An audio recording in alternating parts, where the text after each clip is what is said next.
El iceberg de la independencia de Chile. Buenos días o tardes, compañeros, compañeras y profesora.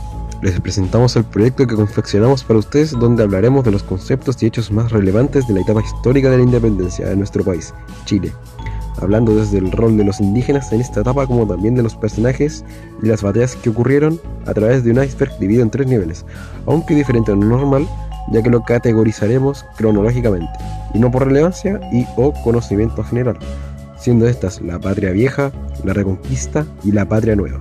Así que acomódense en sus sillas y disfruten esta recopilación de la independencia.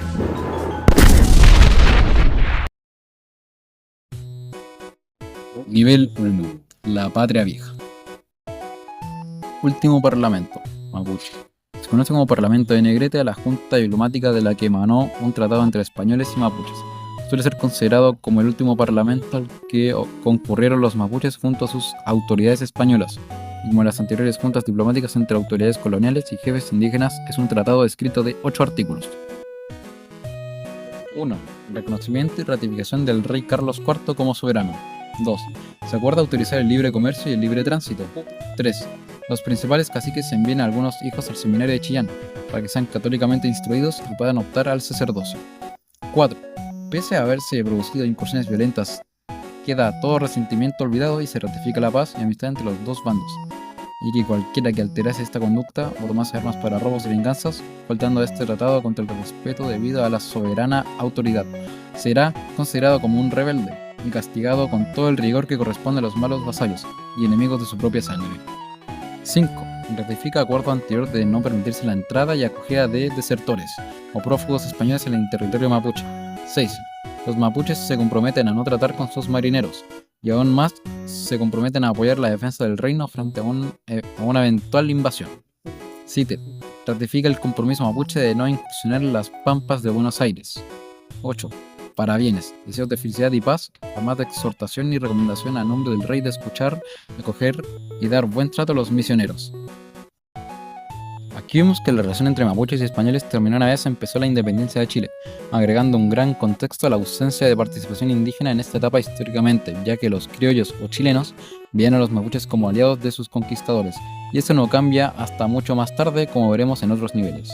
Además, hay que recordar que posteriormente, ya en el periodo republicano, representantes del Estado de Chile y del pueblo mapuche se reunieron en el Parlamento de Tapigüe en enero de 1816. Primera Junta de Gobierno. En 1808, Napoleón Bonaparte invadió España y tomó cautivo al rey Fernando VII, poniendo en su lugar a José Bonaparte, conocido como Pepe Botella, para resistir a los franceses. La reacción inmediata de la población chilena a las noticias de la metrópoli fue de absoluta lealtad hacia el monarca preso. Sin embargo, en 1809, el dilema de la legitimidad del gobierno del pueblo español sobre un territorio que tenía una vinculación directa con la persona del rey había encontrado dos respuestas entre los habitantes de Chile: los realistas, que eran los españoles, y los patriotas, que eran los criollos. El ambiente comenzaba a inquietarse y el surgimiento de un opúsculo con el nombre de Catecismo Político Cristiano, que llamaba a los criollos a asumir el control de su propio futuro en razón de la ausencia del rey, caldeó aún más los ánimos de la aristocracia local. Y el 18 de septiembre de 1810 en Santiago se establece un cabildo abierto en Santiago, marcando el inicio de un proceso de autogobierno y autonomía administrativa en el país.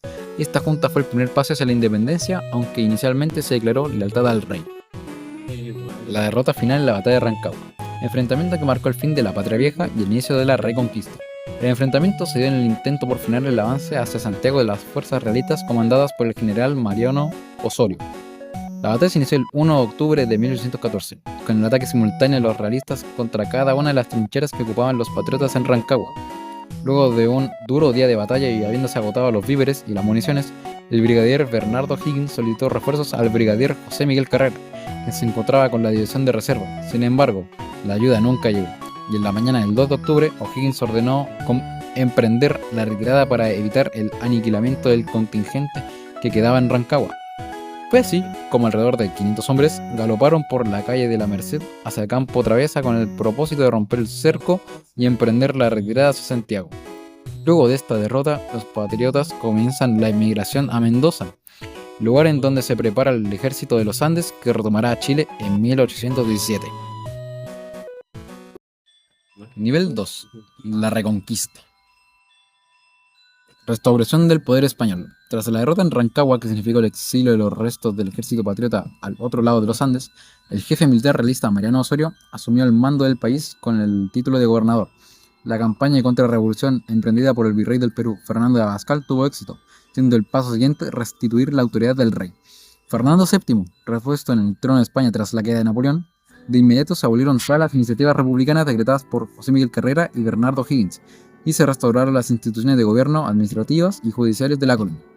La represión sobre los patriotas fue inmediata, se impuso el toque de queda y se ordenó el arresto de las personas que habían participado en la causa patriota. Asimismo, en el aspecto económico, a muchos patriotas se les confiscaron sus bienes o se vieron obligados a pagar préstamos forzosos. En diciembre de 1815 llegó a Chile para asumir como nuevo gobernador, Casimiro Marco del Ponte. Su gobierno debió enfrentar el resurgimiento de las actividades revolucionarias de los patriotas, alentadas desde Mendoza por José de San Martín y Bernardo Higgins, mientras preparaban un nuevo ejército que veremos más tarde en este iceberg. Parlamento de Tapigüe, 6 de enero de 1816. Celebrado el 6 de enero de 1816, fue una reunión entre representantes del pueblo mapuche y las autoridades coloniales españolas, con el objetivo de establecer relaciones de paz y definir la frontera entre ambos territorios. Este parlamento fue parte de una serie de encuentros que buscaban regular la convivencia en la zona de frontera. La guerra de independencia había generado tensión y conflicto en la zona fronteriza entre el territorio mapuche y la recién formada República de Chile. El Parlamento de Tapigüe fue una iniciativa para buscar una solución pacífica y establecer un nuevo marco de relaciones. El gobierno chileno buscaba establecer relaciones con los mapuches, mientras que estos buscaban mantener su autonomía y proteger sus territorios. En el Parlamento de Tapigüe participaron representantes mapuches de diversas parcialidades, encabezados por el lonco Juan Mariluán y representantes del gobierno chileno, liderados por el coronel Pedro Barnechea. Se firmó un acuerdo que buscaba poner fin a la guerra a muerte y establecer la frontera en el río Biobío, además de regular el comercio y el intercambio entre ambos territorios. Sin embargo, el Parlamento de Tapigüe no tuvo una larga duración, ya que el propio Mariluán se rebeló contra Chile en 1826, incumpliendo algunos de los acuerdos establecidos. Lamentablemente, ambos bandos intentaron atraer apoyo indígena, pero sin ofrecerles derechos ni inclusión real.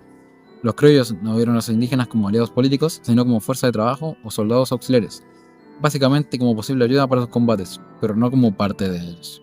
Y para los pueblos indígenas, esta guerra no era suya, sino un conflicto entre dos sectores coloniales, criollos versus españoles peninsulares, en la cual se metían para tratar de solucionar el conflicto de estos. Batalla de Chacabuco. Contienda de la independencia de Chile entre las fuerzas del ejército de los Andes y las tropas realistas. Fue la culminación de los esfuerzos de los patriotas liderados por el general José de San Martín y el día en el que el general Bernardo Higgins demostró su liderazgo y valentía en el campo de batalla. La heroica jornada de Chacabuco marcó el renacer de la causa independentista en Iberoamérica. San Martín ideó una táctica de ataque en dos frentes, con la división de Higgins atacando por un lado y la de Soler por otro lado. El combate fue intenso y reñido, con momentos de incertidumbre para ambos bandos.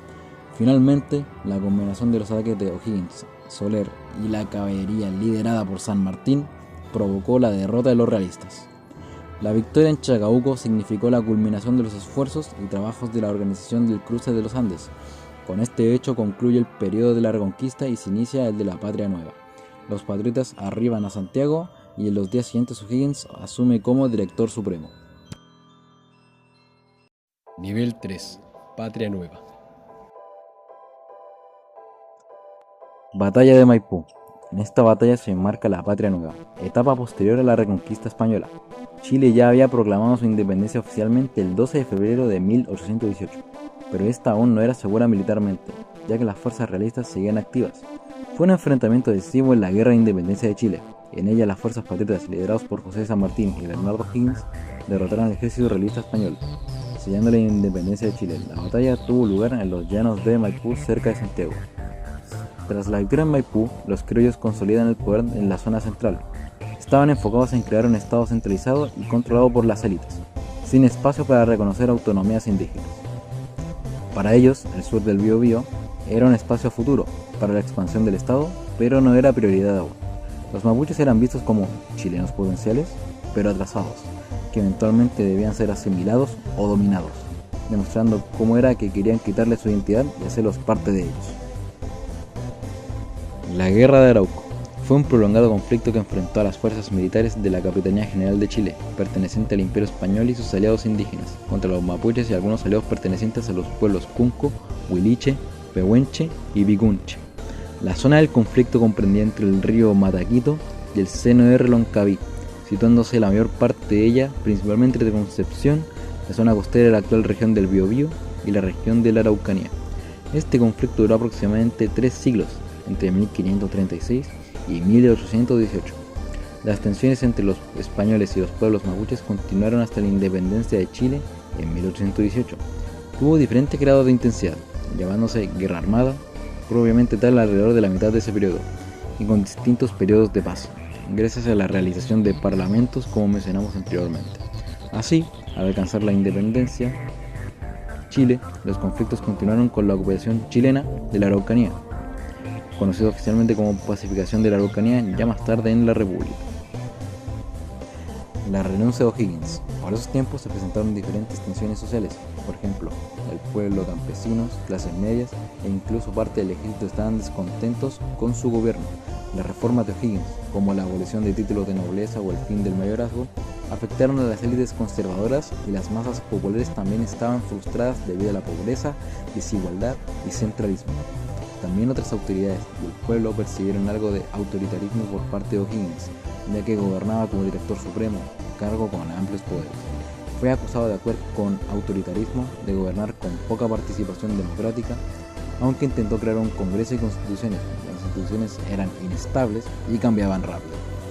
Todas estas cosas provocaron la renuncia por parte de O'Higgins y su eventual destierro al Perú. A lo largo del proceso de independencia de Chile, los pueblos indígenas fueron realmente muy excluidos de las decisiones políticas y del nuevo orden republicano. Tanto realistas como patriotas intentaron obtener su apoyo, pero sin integrarlos realmente ni reconocer sus derechos ni identidad. Durante las distintas etapas, los indígenas fueron vistos principalmente como fuerza auxiliar o como territorios por conquistar, sin considerar su autonomía ni su identidad cultural. Este desprecio se mantuvo incluso después de la independencia, cuando el Estado chileno comenzó a ver el territorio mapuche como una zona a dominar en el futuro. En resumen, la independencia no significó libertad ni inclusión para los pueblos originarios, sino la continuación de una relación desigual marcada por el despojo y la invisibilización.